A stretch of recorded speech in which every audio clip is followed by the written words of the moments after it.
Hello, I am Aleksandra Marchewicz and welcome to The Bottom Line, where we break down the most pressing business and economic issues of the day. Now, with Indian Prime Minister Narendra Modi's landmark visit to Poland, the stage is set for a potential boost in economic collaboration between the two nations. And today we delve into how this historic event could open new doors for Polish businesses in India's rapidly expanding market.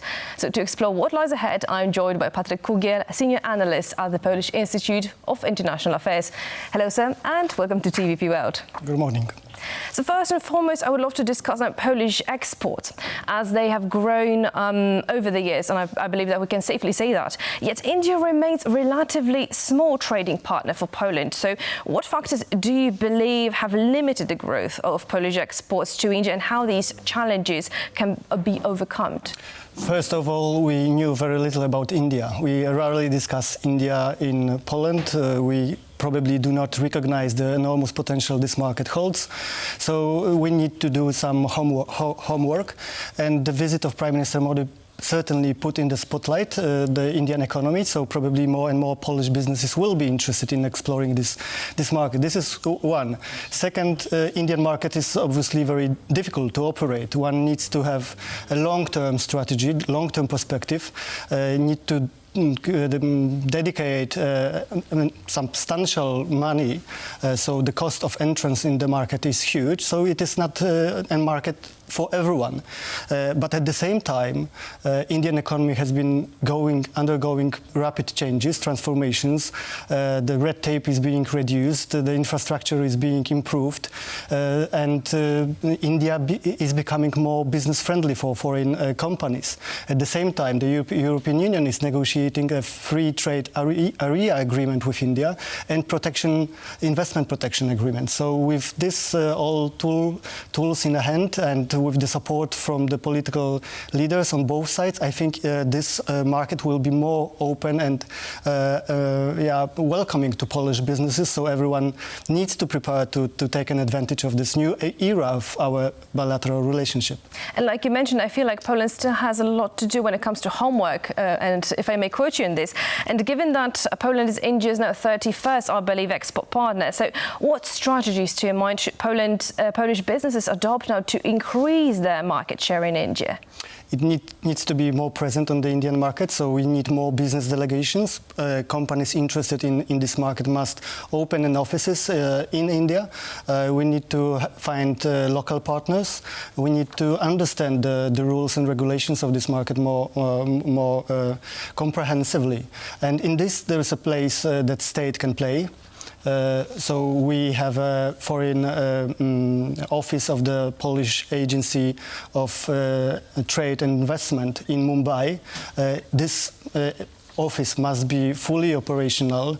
We need to invest more in supporting Polish, especially small and medium enterprises, in participating in the trade fairs, in sectoral fairs in India. So there is. But is it fully operational now? We have an office, but it's not fully operational. So, I mean, hopefully it will now be operational anytime soon. I wonder, because you mentioned that there are some regulations to be learned. Do you think that now India is a hard market to enter then? It is a relatively hard market, but it's much better now than it was 10 years ago. Under Prime Minister Modi, India is transforming enormously. There's a liberalization of more and more sectors. The regulations are getting easier, and when the European Union will enter into the free trade agreement and protection investment agreement, then Polish companies may feel more secure on the Indian market, and we will need to set for a long haul in India to profit from this. But this is the task worth taking, because India is kind of China 30 years ago. So those companies that entered China 30 years ago had massive profits, and this should be an encouragement and incentive for Polish companies to to move to India before it is too late. And I wonder, considering the size and complexity of the Indian market itself, is diversification a viable strategy for Polish companies looking to expand their export to India, or are there specific sectors that they should focus on, to your mind? Yeah, this is a very good point. We need to remember that India is a country size of the European Union. It's very diverse, so a very good strategy is to look at the states. Like we have national states in member states in the European Union. India is a federal union as well.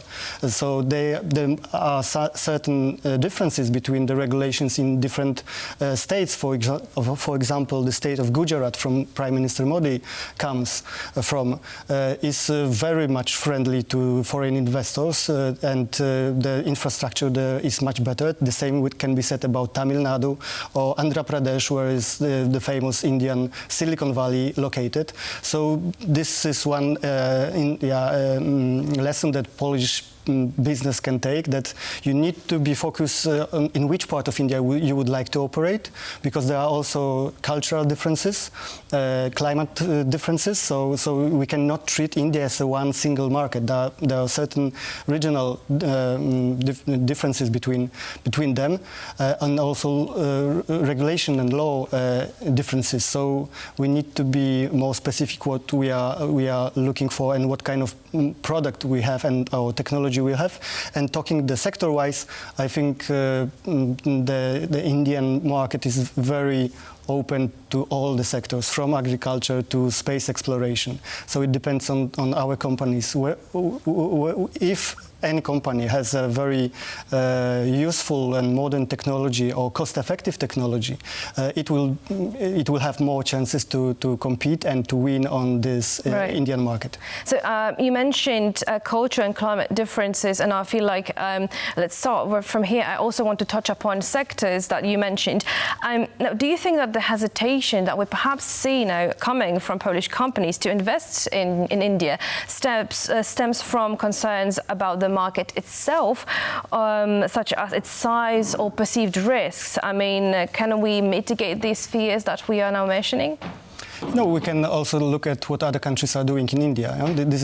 We told that this is a difficult market, but still you have a number of Czech companies, or German or French or Spanish companies that are doing successful on the Indian market. Also, we have a lot of, or at least several success stories from Poland. We have a company, Millennium, which is expanding enormously, very rapidly in India for the last couple of years in the IT sector. We have companies present in the automobile sector, in furniture sector, in environment protection sectors. We have a company, Canpack, which produces cans for Coca-Cola and other beverages. So we have already certain champions on the Indian market. So maybe we can also coordinate and facilitate flow of information and best practices from those companies which are already doing quite well on the Indian market. And TZMO, the company in the hygiene sector, is running 2 or 3 factories already in India, and they are present for the last 20 years. So. Exactly. I'm really glad that you're mentioning it, because that shows that clearly there is room now to bring more champions into the table. Now, I wonder, because I was recently creating also the story on that very subject, and I managed to also interview now some Polish insurance company that managed to bring me some information, also the insider information, if I may say so. And they told me that recently a Polish company mistook an invitation from a major Indian construction firm for a scam. And they actually highlighted the communication and culture barriers. So how can Polish companies now better navigate the challenges like this to seize opportunities in India, to your mind? True. This is a very general problem we are facing when talking about the expansion of Polish business globally. Yeah, because we need probably to educate more our own society about cultural differences, about different business models in different countries. And India is certainly one of very different places from our culture. So we might be feeling a kind of culture shock when we travel to India, for example. So in this regard, we need some kind of training on multicultural communications. We need to know more about Indian culture, so we are not, disappointed too early when someone from India do not respond to our emails or phone calls for 1 week or 2 weeks. We need to understand this context in which we are going to operate, and probably, the advantage and disadvantage of Polish companies have been for many years that we have been operating in very stable, secure and comfortable market of the European Union, and therefore our export and economic cooperation is very much focused on the European Union. Yeah, we are exporting to Germany, to Czech Republic. Our main partners are from the European Union, so our companies had no incentive to go abroad. Yeah? Probably there was not enough state support in trade promotion and investment promotion. So I think this is the highest time for the Polish state to come together with Polish companies. And clearly we are seeing that after 40 plus years now, these two are coming together, the two countries are coming together, heads of state are coming together in order to discuss these crucial matters for both countries. That was Patryk Kugiel, Senior Analyst at the Polish Institute of International Affairs. Thank you so much for the conversation. Thank you for having me. And now that was Patryk Kugiel, Senior Analyst at the Polish Institute of International Affairs.